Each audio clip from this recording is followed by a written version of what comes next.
Estudiando en esta mañana la palabra del Señor en el libro de San Mateo, donde se habla de donde Jesús anuncia la negación de Pedro. Justo en el capítulo 26 de San Mateo dice, vamos a leer el versículo 31, dice: entonces Jesús les dijo: todos vosotros os escandalizaréis de mí esta noche, porque escrito está: heriré al pastor y las ovejas del rebaño serán dispersadas. Pero después que haya resucitado, iré delante de vosotros a Galilea. Respondiendo Pedro le dijo: aunque todos se escandalicen de ti, yo nunca me escandalizaré. Jesús le dijo: de cierto te digo, que esta noche, antes que el gallo cante, me negarás 3 veces. Pedro le dijo: aunque me sea necesario morir contigo, no te negaré. Y todos los discípulos dijeron lo mismo. Luego, en el versículo 20, siempre en el capítulo 26, del 69 al 75, allí vemos cuando Pedro niega rotundamente que conoce a Jesús.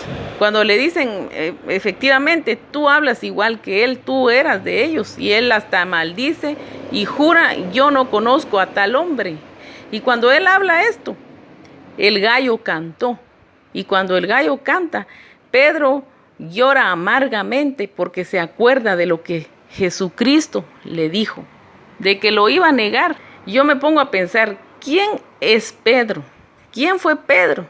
Si ustedes analizan la palabra, si ustedes van al libro de Hechos, ¿dónde se inició la iglesia? Con Pedro. ¿Cuántas miles de almas Pedro ganó para Cristo? Y nosotros estamos viendo que aquí Pedro hasta juró y negó, hasta después él se acordó cuando el gallo cantó de que hasta le había dicho a Jesús que aunque me sea necesario morir, no te negaré. Pero pónganse a pensar, no por ese error que él cometió, por ese pecado, Dios lo dejó de usar a él de ninguna manera. Y ahora ponte a pensar en tu vida. Dios muchas veces permite los desiertos en nuestra vida porque Él quiere moldearnos a través de ese desierto que tú estás viviendo en este momento, a través de esa enfermedad, a través de esas deudas, a través de esas depresiones. Yo no sé qué estás viviendo hoy. Quizás has dejado de leer la Biblia, has dejado de orar y ayunar porque el Señor te dio palabra, pero muchas cosas no se dieron o no se han dado. Has perdido la esperanza, qué sé yo, qué desierto o qué pecados has cometido y tú piensas: Dios ya no me va a usar porque cometí un gran error, me equivoqué, Dios ya no me va a usar. No, yo te digo, Dios te va a usar de una manera aún más grande, una gloria más grande viene sobre tu vida, porque Pedro allí reconoció que él se equivocó, reconoció que él estaba en su carne, él no estaba en el espíritu en ese momento. Por eso Dios les decía: orad porque el diablo os quiere zarandear. Y Jesucristo les dijo: oren, porque él sabía que el enemigo iba a hacer hasta lo imposible por hacer de que ellos cayeran en pecado. Y así que no te confíes, porque Pedro se confió, porque como él andaba con el maestro, él pensó que no necesitaba quizás orar tanto, porque Jesús regresó y los encontró durmiendo a todos. Y eso nos pasa a muchos, o mejor dicho, a todos los cristianos, que a veces la pereza no nos deja orar.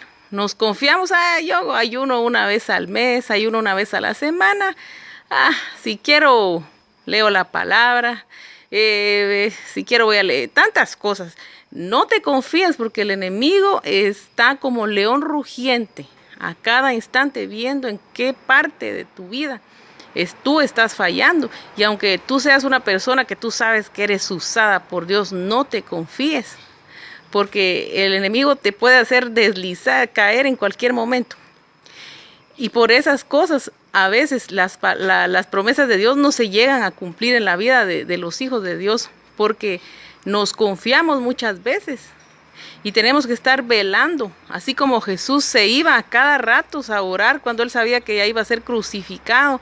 Le decía a Dios: si sea hecha tu voluntad, si no, pues líbrame de esto. Pero el Señor en ningún momento dejó de orar, porque él sabía que él podía caer en tentación, porque él mismo estaba en la carne todavía. Y si a ti te pasó esto, si tú caíste en pecado, si si tú retrocediste, si te desanimaste porque el Señor te había prometido cosas y no sucedieron, levántate en fe nuevamente, vuelve al ayuno, vuelve a la oración, vuelve a buscar a tu Señor, enamórate de Él, humíllate delante de Él y Él te va a exaltar. Si estás viviendo una situación tan dura que no ves, ni siquiera no le ves salida, no le ves lado, si solo ves oscuridad, si ya no tienes esperanza de vida, si estás decepcionado y ya ni siquiera quieres ser cristiano, mira a Pedro.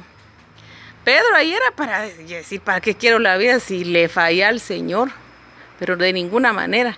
Pedro conocía a su Señor y Jesús es un Dios de amor. Él no quiere tu destrucción. Él quiere que a través de esos procesos duros que llegan a la vida, porque la vida de un cristiano es de guerra.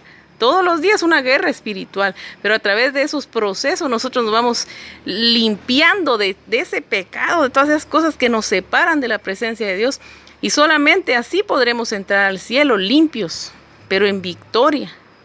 Levántate en fe, pídele perdón al Señor por cualquier falla que tú hayas cometido en tu corazón. Y si tu corazón tiene amargura, falta de perdón, celos, todas esas cosas, definitivamente no van a dejar que el Señor te use con poder. Límpiate de los pensamientos, límpiate del corazón, de tu alma. Como decía David, Señor, incluso perdona esos pecados que me son ocultos, porque a veces hay cosas que uno dice, no es pecado, y sí es pecado. No te desanimes, el Señor quiere usarte con poder. Y así como la palmera, que dice que el justo es como la palmera y como el cedro en el Líbano. Porque la palmera tiene algo, mientras más azotada es, mientras más fuerte es azotada, más florecen las ramas, porque ella tiene un líquido dentro de su corteza, dentro del palo, podríamos decir, donde están las ramas, hay un líquido que solamente es llevado a las ramas para que florezcan a través de los vientos fuertes. Por eso él decía que el justo es así, porque David fue azotado grandemente, pero él reconoció que mientras más fuertes son las tormentas en la vida de un cristiano, mayor es la victoria que viene de parte de Dios. Aunque Dios no quiere que todo el tiempo estemos en derrota, el Señor no quiere que estemos batallando todos los días con ciertas cosas, pero a través de eso nosotros podremos ayudar a las personas y solamente a través de esto nosotros podemos ver cosas aún más grandes, porque el Señor es un Dios grande y sobrenatural.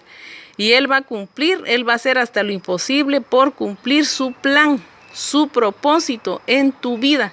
Así que no digas que ya el Señor no te va a usar. No dejes que el enemigo te engañe, porque Él solo quiere destruirte. El Señor quiere levantarte con poder. Así que lee este capítulo de la Biblia que te va a bendecir mucho. Y si Dios lo hizo con Pedro, lo va a hacer contigo. Que Dios te bendiga.